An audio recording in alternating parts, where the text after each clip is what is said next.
Hello, this is going to be my video on my thoughts about how to set up a warlock for the Vault of Glass on Saturday. Don't worry too much about power level, because anything over 1300 will be fine.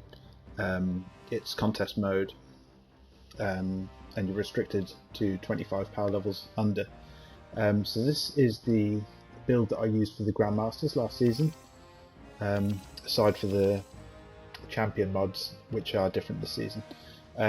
So I'm going to go in with a stasis warlock, and now that we have the Bleak Watcher unlocked again, I'm going to be using that. So I'll just be using a Healing Rift, Burst Glide, Penumbral Blast melee, and a Duskfield Grenade. You're not going to use the Duskfield Grenade very much because you'll pretty much always have the Bleak Watcher turret, and Ice Flare bolts.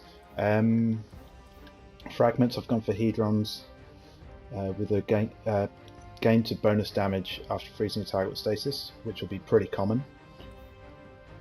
Torment, you gain grenade energy each time you take damage. You're going to need grenade energy quite a lot.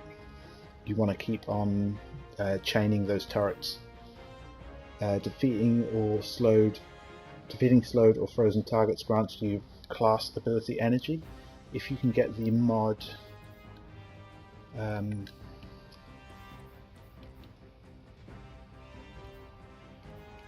think it might be on a solar class item.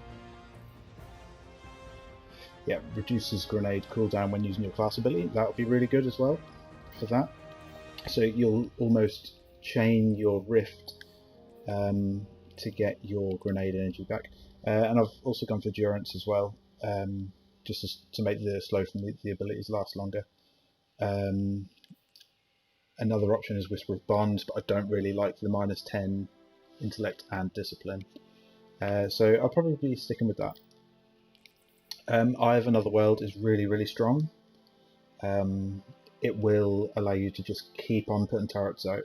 It's really good. And as a rule, I like to use 2 Void, 2 Solar and 1 Arc pieces. So I've got a Solar helmet at the minute with a Void helmet at the minute with a Void class item. Arc boots. More often than not I have Arc boots because you can use Powerful Friends and a 1 energy cost Arc piece to allow you to have that 20 mobility, but really it's more important to have the Charged with Light mod. So when you become Charged with Light, nearby allies will also become Charged with Light. As far as I'm concerned, everyone should be using a Charged with Light subclass, Charged with Light build. And you're going to want Powerful Friends, taking charge. So if you pick up an orb, there should be plenty of orbs around because there's going to be, hopefully, Wells and Ursa, Furiosa, banner shields.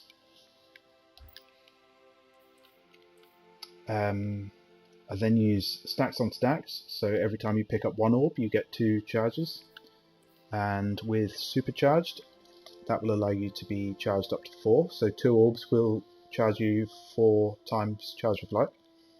And then I also use Protective Light, which is an absolute must as far as I'm concerned. So those are the 5 mods that I'm going to be using.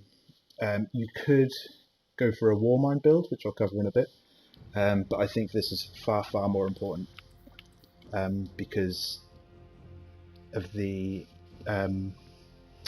contest mode. Another build I will look at is a Well Warlock. So if I'm going in with a Well Warlock, I will put Phoenix Protocol on. So I'm going to want probably to get rid of them boots because I've then got 2 arc pieces. Yeah, so any kills and assists that you make standing in your Well of Radiance return super energy. So you can if there's another well warlock with Phoenix Protocol on, you can chain wells quite easily, so you'll always have a well up. That is really, really good. If I wasn't using Phoenix Protocol, you could use Lunafaction boots.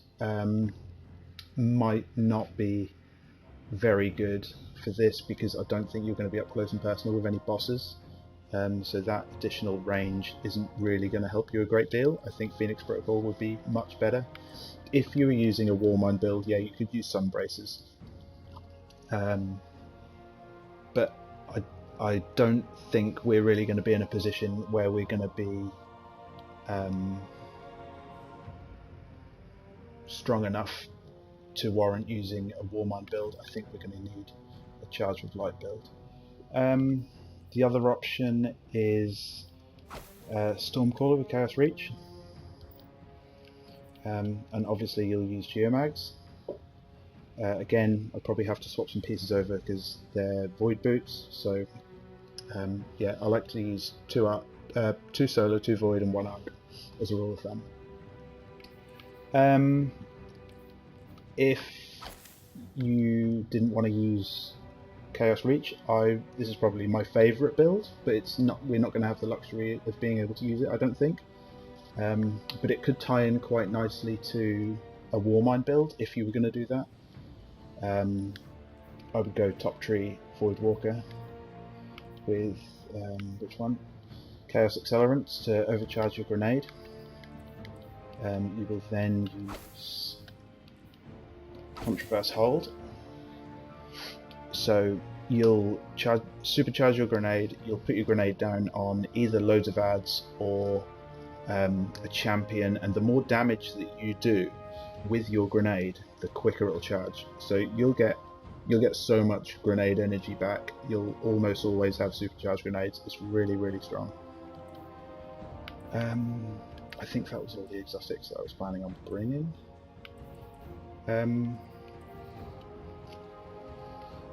Okay, so let me just quickly cover a Warmind build. You would probably use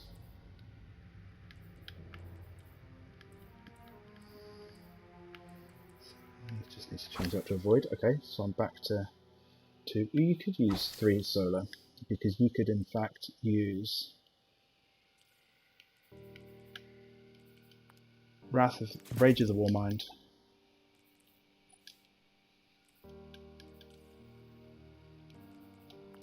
Wrath of Rasputin,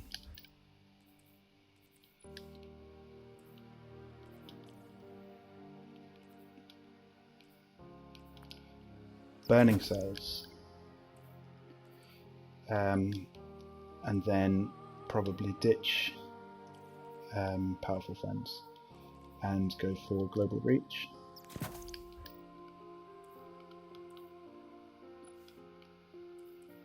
And on your Void piece, you could use either one of, and all 3 of these mods are really, really good.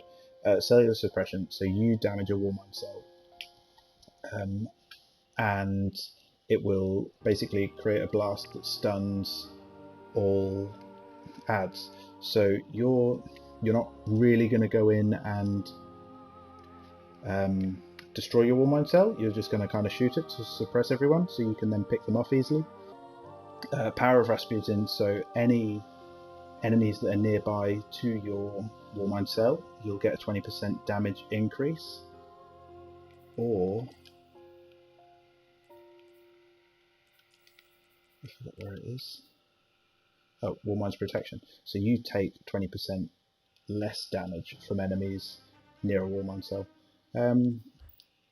So the solar mods, one being Rage of the Warmind. So when you destroy a Warmind cell, it will create a solar explosion.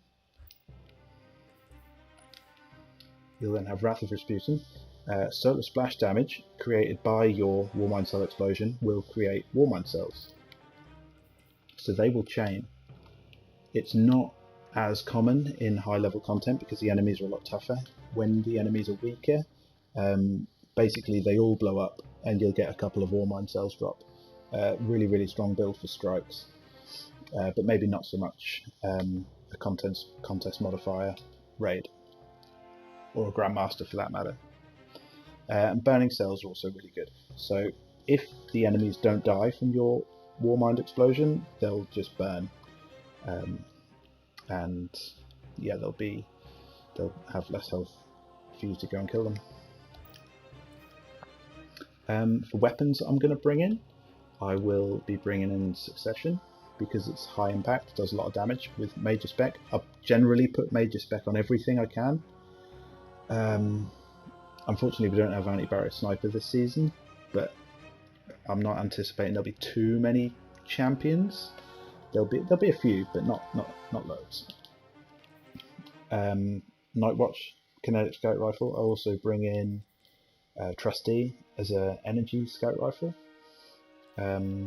because then we have our anti-barrier. I will bring in 7th Seraph Officer Revolver, because that can also create Warmind cells and it will do Overload. Yeah, it can carry the Overload mod. Heritage is really good for up close and personal. Auto loading's good. Reconstruction is probably better. 7th Seraph SMG, which is kind of my go-to energy weapon if I'm doing Warmind cells. If I'm not, I'll probably just be using Trusty. I picked up this new empty vessel from this season. It's got auto loading, which is probably the best perk for a breach loading grenade launcher, because you can just shoot it and then put it away and get it out again and it's reloaded. Danger zone, so that will increase the blast radius, which is reduced by blinding grenades. So I tried this out the other day, and you can just put it down into a group of ads and they're all stunned. You could then get another weapon out, pick them off. Say for example you were using empty vessel with either a heritage, you might not go for that, or a hand cannon or a scout, or if you were using a Warmind build you could use 7th Seraph Saw, which would be really strong for crowd control. For exotics, I'll bring in Ace of Spades, but I don't think I'll be using it. It will trigger Warmind cells because of the Firefly, and it will stun Overload champions. I'll bring in Izanagi's. Again, I possibly won't be using that, but you know, we'll see. I like to be prepared for whatever they're going to throw at us, because we know it's going to be different slightly. Divinity, obviously. Sunshot, again, probably won't be using it, but Warmind cells and Overload.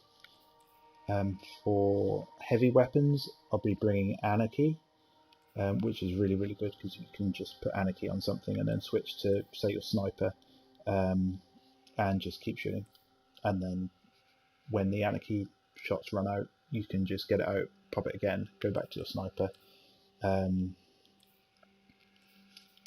You could use Falling Guillotine. I don't think we're going to be using swords. You're not even going to want it for crowd control, because there'll be a lot of fanatics and supplicants, so the supplicants will explode and kill you, and the fanatics will drop Vex goo, so you're not going to want to stand in that. But that can also trigger Warmind cells with the artifact mod, which is Void Splash Damage. Final blows have a chance to create Warmind cells, so you can use that. Deathbringer, at the minute it's got really, really good DPS, so that's an option. Sleeper Simulant just had a small buff, so that would also be good. It was used in Destiny 1. I'll just need to do the catalyst before I finish, before we start the Vault of Glass, because I haven't got on my kills yet. So going on to the artifacts, that's a ghost. Overload SMG, I don't really like Overload SMG. I don't really like Overload hand cannon, but you know, it's the better of the two. Divinity will also stun overloads, so that's a very good option.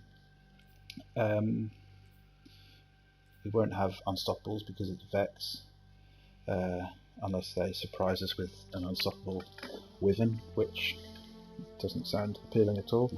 So I'll probably use Anti-Barrier Scout and Overload Hand Cannon. Don't really need to talk about them. Ardent Ordnance is a good mod, but you will consume your stacks of Charge of Light, which you're going to want to keep for... don't have it on at the minute. Protective Light. You do not want to burn through your stacks and then die to an attack that would have otherwise been saved by Protective Light. Again, I'm not going to use High Energy Fire either, because you'll burn through your stacks.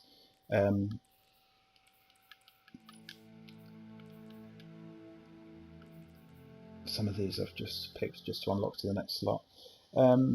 Detonations from Warmind cells will cause disruption, stunning combatants, so that will be good against overloads if you were using Warmind cells, which you may not do. I'll hopefully have 2 of these unlocked before we start. Breach and Clear is going to be really good because it'll put a debuff on whatever you're shooting with a grenade launcher. Glacial Inheritance it's okay. Yeah, you do get super energy back, but if you're using Ursa or Wells in your fire team, you're going to have orbs anyway, so you'll hopefully get your super back fairly quickly. Warmost Decree, I did cover that with the Void Sword. You're probably not going to use that, but I'm bringing it in just in case. Probably not going to use that. And that will also be kind of good as well, Energy Accelerant, depending on what weapons you use. I think that about covers it.